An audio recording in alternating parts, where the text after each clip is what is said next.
So the paints that we use when we're working with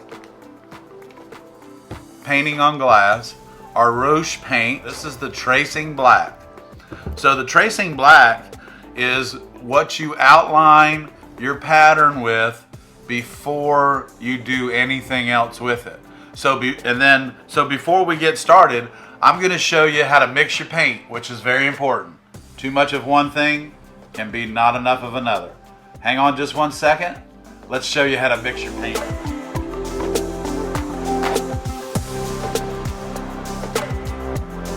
So here we are. I've taken, this is a palette knife. I've taken a little bit of black tracing, put it on my palette.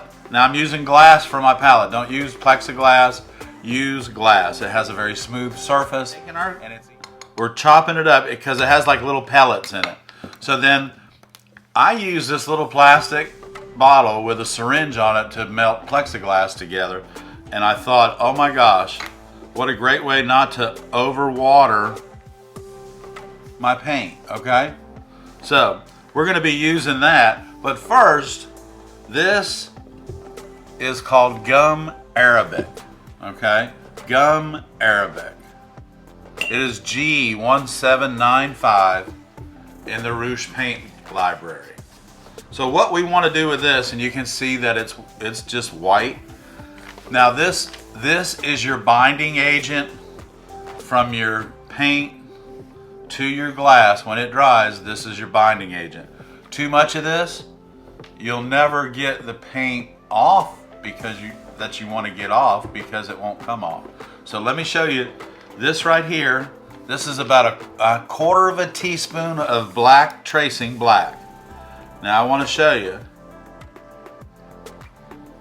That right there is all the gum Arabic we need for this little area. And you can see I'm just spreading it around, okay?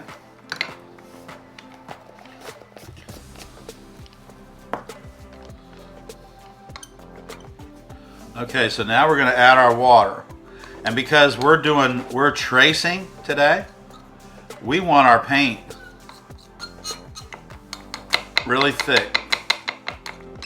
We're going to do our first firing, which is just going to be the outline, and this being blue glass, I think you can see it, the outline around the very edge of this glass, and it's going to be about 3/8 of an inch. So I've already mixed up some paint, and because I got it a little bit wet, I've been letting it dry out a little bit. So because we want this to be very dense, and typically you don't want to put more than one coat on because it causes the paint to blister. So what you want to do is take the time to make your first coat very thick, because again, this is just the edge where the lead's going to go, and also how the bird's going to fit in the window. So let's start out. I've got my brush loaded, and I'm using my stencil black, which is very dense black, and it's great for tracing. So here we go. We're going to start out, and you can see my brush is really loaded up here. So I've cleaned the blue glass here with rubbing alcohol. I hope you can see this at home.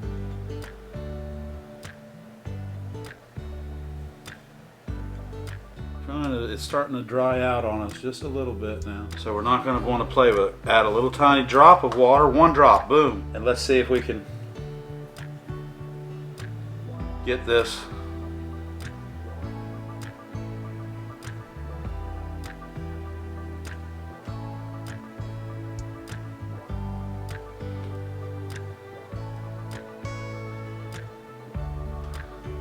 We need just a little tiny drop of water.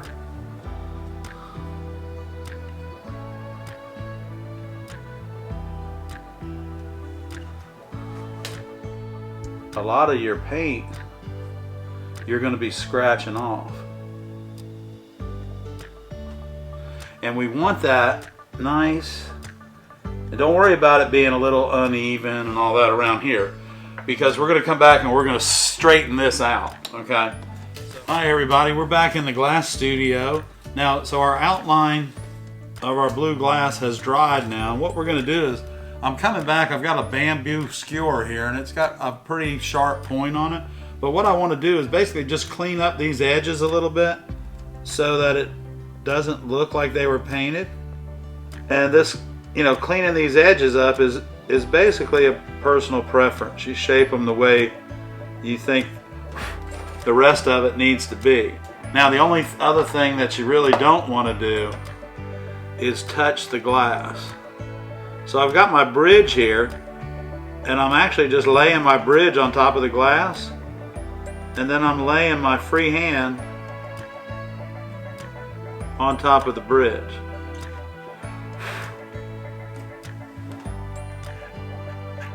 See, if I'm trying to hold this, my fingers, the skin goes onto the paint. That's going to cause the skin, the oil in your skin, to get on the enamel, and then when you fire it, the enamel is going to blister. So it's probably better if I keep my fingerprints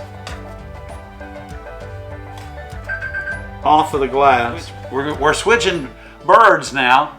And we're going to one that's, you know, the green heron. He's a little bit larger. But we want to clean this up.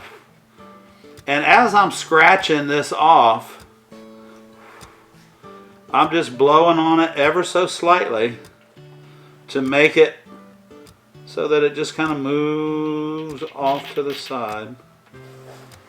I think you can see what this little skewer does. So let me tell you this, if you have too much gum Arabic, what I'm doing right here becomes a chore. Because the gum Arabic is a catalyst for sticking the enamels to the glass. If you use too much of it, you might as well be gluing it to it. Well, technically you are a little bit, but you're also not. You don't want to use so much of it that you can't, that you can't get it off. So we're getting this cleaned up here. And because I'm left-handed, I can always work left to right, top to bottom. So keep in mind, this is where the lead's going.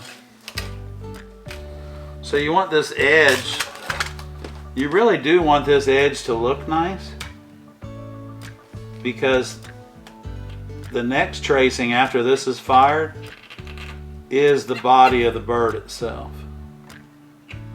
and a lot of the detail. And then it as well is cleaned up. So any of this that you leave on here when you're scratching it off, any of it that you leave on that edge, if you don't take it off, it's going to fire to the glass. So these are ready to be fired. They're going back, getting put in the kiln, and we're going to turn the switch on. And believe it or not, because we can fire these pretty quick, the first firing only takes 40 minutes. So we're putting these on a kiln shelf. The kiln shelf has fiber paper on it. So this is going to go up to 1125 degrees thereabouts. Over a period of about 40 minutes, and then it'll soak for 3 minutes at that temperature, and then it'll shut itself off. This is one of my favorite annealers that we own. Kilns, annealers. All of the annealers and kilns we have in our glass studio, if you look, they are all top fired. Top fired means you get even heat across your glass and you get very little breakage because your glass can even heat. So what we're going to do here, we're going to close these doors up. You can see the heating elements above us. We're going to close these doors up. We're going to reset that program. And now